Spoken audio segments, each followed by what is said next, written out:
Sir నిన్న 'అల్లు అర్జున్' కేసులో bail ఇచ్చిన జస్టిస్ జువ్వాడి శ్రీదేవి గారి బయోగ్రఫీ అందరూ ఇప్పుడు ఆసక్తికరంగా చర్చించుకుంటున్నారు. సో, నిన్న హైకోర్టులో కొంత డ్రామా నడిచింది. హ్మ్. 4 గంటల నుంచి మనకి అది కొంతవరకు ఫుటేజ్ గూడా బయటొచ్చింది. ముఖ్యంగా అక్కడ జడ్జి గారు జువ్వాడి శ్రీదేవి ఆమె పేరు. ఆమె డీల్ చేసిన విధానం గానీ, ఆమె అడిగిన ప్రశ్నలు గానీ, పబ్లిక్ ప్రాసిక్యూటర్‌ని హ్మ్. ఆహ్, చాలా ఇంట్రెస్టింగ్‌గా అనిపిచ్చింది. అందరికి ఆసక్తిగా అనిపిచ్చింది హ్మ్. చూసారు. సో, అట్లాగే ఆమె ఇచ్చిన ఆర్డర్ గూడా నేను చదివాను. బెయిల్ హ్మ్. ఆర్డర్ గానీ, అవన్నీ గానీ.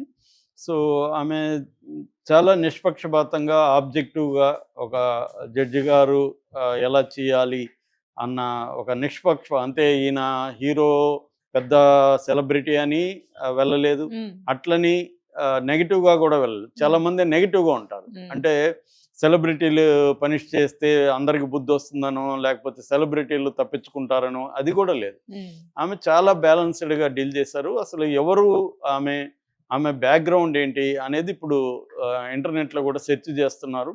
నేను కొంతవరకు నా సోర్సెస్ ద్వారా ఆమె హ్మ్. వివరాలు సేకరించాను.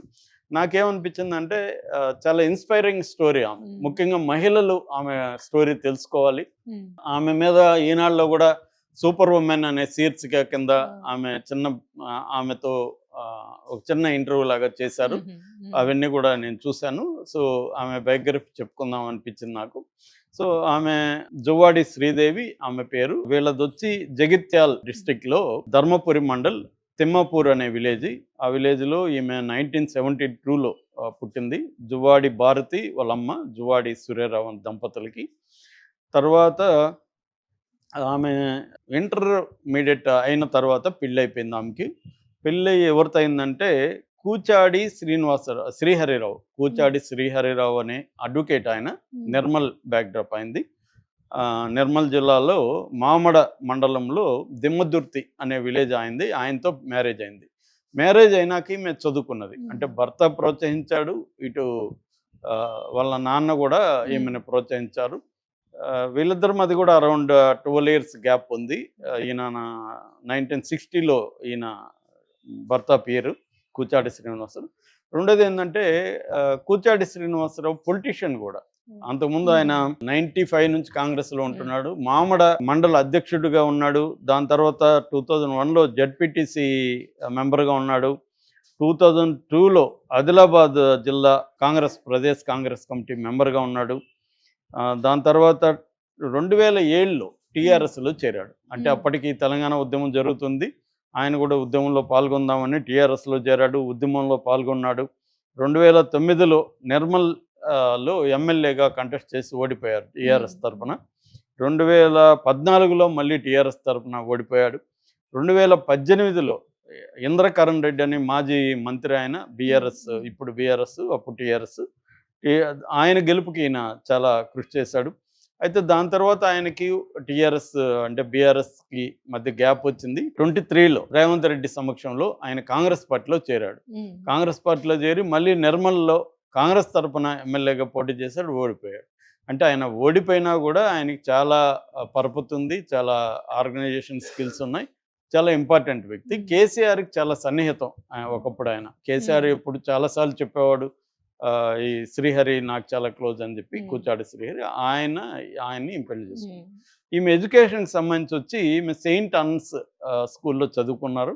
బొల్లారం. తర్వాత అరబిందో స్కూల్‌లో చదివారు. దాని తర్వాత బీఏ ఓయూలో ఉస్మానియా హ్మ్. యూనివర్సిటీలో హ్మ్. బీఏ చేశారు.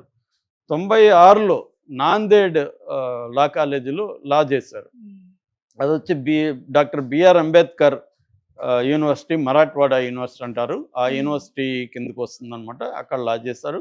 దాని తర్వాత ఫస్టు నిర్మల్‌లో ఈమె లాయర్‌గా ప్రాక్టీస్ మొదలుపెట్టారు. 2004 నుంచి 2008 వరకు నిర్మల్‌లో అడిషనల్ పబ్లిక్ ప్రాసిక్యూటర్‌గా పనిచేశారు. 2014 నుంచి 2017కి ఆమె హైకోర్ట్‌కి షిఫ్ట్ అయ్యారు. హ్మ్. హైకోర్ట్‌లో ప్రాక్టీస్ చేస్తున్న టైంలో ఆమె ఫస్టొచ్చి ప్రతాప్ రెడ్డి అనే అడ్వకేట్ దగ్గర పనిచేశారు. దాని తర్వాత లక్ష్మారెడ్డి అనే అడ్వకేట్ దగ్గర పనిచేశారు. హ్మ్. ఆ తర్వాత ఇక్కడ గూడా హైకోర్ట్‌లో ఆమె 2014 నుంచి 17 వరకు అడిషనల్ పబ్లిక్ ప్రాసిక్యూటర్‌గా ఆమె పనిచేశారు. హ్మ్. దాని తర్వాత 2022 ఫిబ్రవరిలో సుప్రీంకోర్టు కొలీజియం ఈమెను రికమెండ్ చేశారు రాష్ట్రపతికి. రాష్ట్రపతి రామ్నాథ్ కోవింద్ ఈమె హైకోర్టు జడ్జిగా ఆమెను నియమిస్తూ ఉత్తర్వులు జారీ చేశారు. 2022 మార్చి 14న ఆమె హైకోర్టు జడ్జిగా ప్రమాణ స్వీకారం చేశారు. అంటే ఈమె జర్నీ సింపుల్గా ఇది. ఆమె మాటల్లో నేను చెప్తున్నాను. ఆమె ఇంటర్వ్యూ ఇచ్చిన దాంట్లో ఏం చెప్పారంటే, ఇంటర్ అవగానే నన్ను పెళ్లి చేసేసారు. పెద్దమ్మాయి పుట్టిన అప్పుడు నేను డిగ్రీలో చేరాను. చిన్నమ్మాయి పుట్టినప్పుడు లాలో చేరాను. లా కంప్లీట్ అయ్యి నేను నేను ఒక పక్క కోర్టుకి వెళ్తుంటే చిన్నమ్మాయి స్కూల్లో వెళ్ళేది. తను స్కూల్కి పంపించి నేను కోర్టుకి వెళ్ళేదాన్ని. అలాగా నేను ప్రాక్టీస్ మొదలుపెట్టాను. అంటే నాకు ముందు నుంచి కూడా యాక్చువల్గా చిన్నప్పుడు నాకు డాక్టర్ అవ్వాలని కోరుకుండేది. కానీ మా ఇంట్లో వాళ్ళు అది చదివించలేకపోయారు. ఇంటర్ అవగానే పెళ్లి చేసేసారు. అయితే మా ఆయన అడ్వకేట్గా ప్రాక్టీస్ అవన్నీ చూశాను నేను. నాకు కూడా అది ఇంట్రెస్ట్ అనిపించింది. దాంతో నేను చదువుతానని చెప్పాను. మా ఆయన ప్రోత్సహించారు. మా ఇంట్లో వాళ్ళు కూడా ప్రోత్సహించారు. ఎందుకంటే ఇద్దరు ఆడపిల్లలు అనమాట. స్నేహారావు, మాధురిరావు అని ఇద్దరు ఆడపిల్లలు. వీళ్ళు కూడా ఒకరు అడ్వకేట్, ఒకరు డాక్టర్ అయ్యారు. అలాగా నాకు ఇంట్రెస్ట్ వచ్చింది. నేను కష్టపడి చదువుకున్నాను అని ఆమె చెప్పారు. దాని తర్వాత ఇది పురుషాధిక్య ప్రపంచమే కాదని నేను అనట్లేదు. ఎందుకంటే నిర్మల్ కోర్టులో ఆమె చేరినప్పుడు విమెన్కి ప్రత్యేక టాయిలెట్లు కూడా లేవు. ఎందుకంటే ఈమె ఒక రకంగా బార్లో కూడా అప్పట్లో గ్రామీణ మహిళలు వీళ్ళు ఎక్కువ వచ్చేవాళ్ళు, వాళ్ళతోనే ఈమె డీల్ చేసేది. ఈమె ఒక రకంగా నిర్మల్లో ఫస్ట్ అడిషనల్ మహిళా ప్రాసిక్యూటర్గా పనిచేసిన ఫస్ట్ ఈమె అనమాట. జిల్లాలో బార్ అసోసియేషన్లో కూడా సెకండ్ ఉమెన్ అడ్వకేట్ అనమాట. అంత తక్కువ ఉండేవాళ్ళు. సో అటువంటి కండిషన్లన్నీ మనం కానీ ఫోకస్ చేసి వృత్తి మీద ఈ పురుషాధిక ప్రపంచంలో చేస్తే మహిళలకి స్కోప్ ఉంది, లేదని మనం చెప్పలేము. కాబట్టి నేను అలాగే చేశాను అనేది కూడా ఆమె మాట్లాడారు. చాలా చోట్ల ఆమె వర్క్షాపులు కండక్ట్ చేశారు, విమెన్ని ఎంకరేజ్ చేశారు. ఇలాగా అంటే తాను రావడమే కాకుండా తాను ఒక హంబుల్ బ్యాక్గ్రౌండ్ నుంచి వచ్చి వాళ్ళ హస్బెండ్ ప్రేరణతో, నాన్న ప్రేరణతో ఆమె లా చేయడం, లాలో కూడా రెవెన్యూ లా కావచ్చు, ఇటు ఎంప్లాయ్మెంట్ సర్వీస్ కావచ్చు, మున్సిపల్ లా కావచ్చు, క్రిమినల్ లా, వీటన్నిటిలో కూడా ఆమె ఎక్స్పర్టైజ్ సంపాదించారు. దాని నుంచి హైకోర్టు జడ్జిగా వచ్చారు. జడ్జిగా వచ్చినప్పుడు కూడా తను ఈ జర్నీలంతా కూడా కుటుంబాన్ని చూసుకుంటూ వృత్తిని స్త్రీలకున్న అదనపు ఇబ్బంది ఏంటంటే, మగవాళ్ళు అనుకోండి వాళ్ళకి ఇంట్లో ఏం సమస్య ఉండదు, వాళ్ళకి ఉద్యోగ సమస్య తప్ప ఇంట్లో ఉండదు. కానీ ఉద్యోగం చేసే స్త్రీలకి రెండు వైపులా ఇంట్లో పనులు చూసుకోవాలి, ఇంటిని చక్కబెట్టుకోవాలి, మళ్ళీ ఇక్కడికి వచ్చి వృత్తిని బాగా చేయాలి. ఇక్కడ చేయకపోతేమో ఈ ఆడవాళ్ళతో ఇదే సమస్య అని మాట్లాడతారు. ఈ ఆడవాళ్ళు టైంకి రారు, టైం ముందు వెళ్ళిపోతారు, ఏమన్నంటే ఇంటి పనులు అంటారు, ఇవన్నీ అంటారు.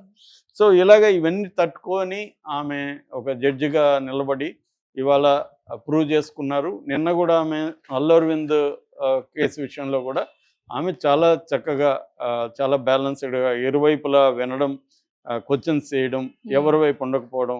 అట్లాగే అల్లు అర్జున్ ఒక యాక్టర్ కాబట్టి అతనికి లిబర్టీ అండ్ ఉండదా అని చెప్పడం. అట్లాగే పబ్లిక్ ప్రాసిక్యూటర్ మండే వరకు టైం ఏంటి, మేము కౌంటర్ వేస్తాం, ఇదేం అర్జెంట్ కేసు కాదంటే కూడా